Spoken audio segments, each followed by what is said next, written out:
The story of Sodom and Gomorrah.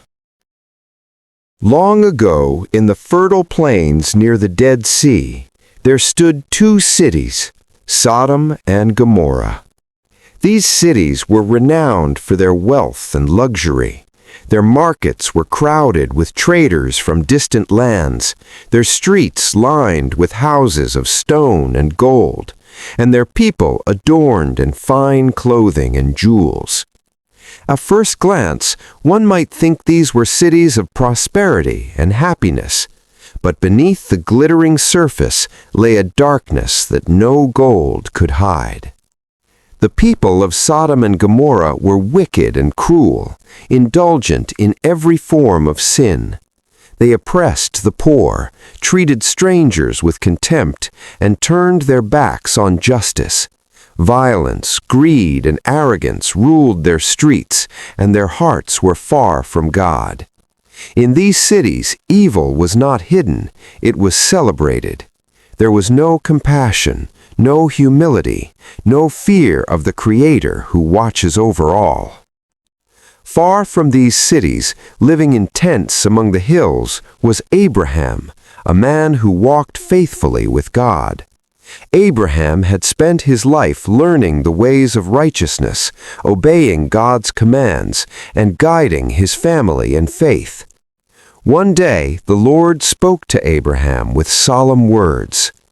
"Abraham, the outcry against Sodom and Gomorrah is great, and their sin is very grievous. I must go down and see whether their deeds are as evil as they claim, and if so, I will bring judgment upon them." The weight of God's words was heavy, yet Abraham, known for his courage and wisdom, dared to speak. He approached God humbly, yet boldly, with a question that revealed both his faith and his concern for the innocent. "Will you sweep away the righteous along with the wicked? Suppose there are 50 righteous people in the city. Will you destroy it for the lack of 50? God replied with grace, "If I find 50 righteous in the city, I will spare it for their sake." Abraham, encouraged but persistent, continued to plead. "Suppose there are 45 or 40 or 30 or 20 or even 10 righteous people. Will you destroy the city?" Each time God showed his mercy.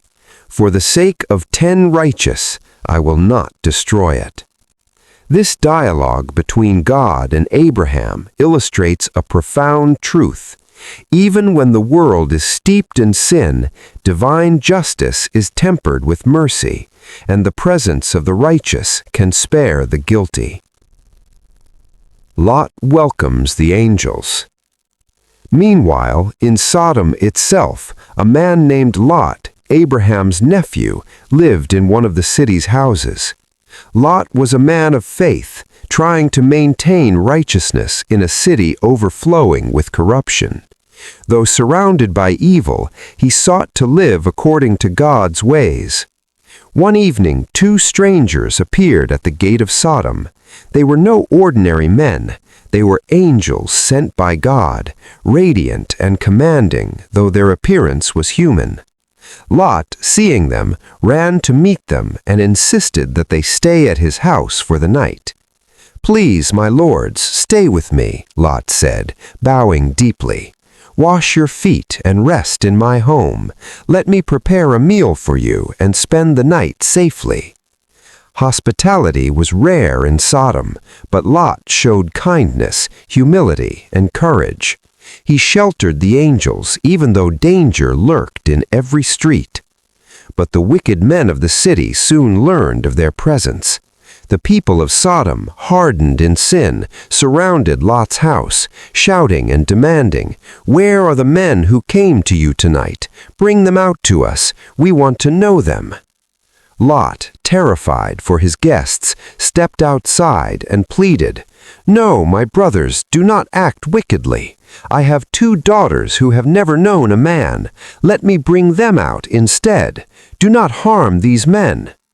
The crowd's anger grew, their cries echoing through the streets. Lot's heart pounded as he tried to shield the strangers from harm. But before the men could break in, the angels acted. Darkness and blindness fell upon the crowd, and they could not find the door.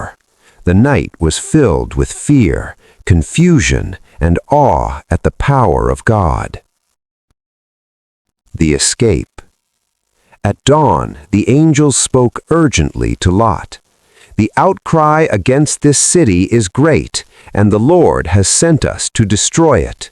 You and your family must flee. Take your wife and your 2 daughters and escape, lest you be consumed in the judgment coming upon the city." Lot hesitated, torn between fear and attachment to his home, but the angels urged him with urgency. "Hurry, flee for your life. Do not look back, and do not linger anywhere in the plain. Escape to the mountains, lest you be destroyed." Lot, with his wife and daughters, fled, their feet pounding the rocky terrain as the sun began to rise. Dust and smoke began to curl over the cities behind them, an ominous sign of the devastation to come. But tragedy struck. Lot's wife, perhaps longing for the familiar streets, perhaps afraid of losing everything she had known, looked back toward Sodom. In that instant, she was transformed into a pillar of salt, a haunting reminder of the cost of doubt and disobedience when facing divine judgment. Destruction of Sodom and Gomorrah. As Lot and his daughters reached the safety of the mountains, the heavens opened above Sodom and Gomorrah. Fire and brimstone rained down, engulfing the cities in flames.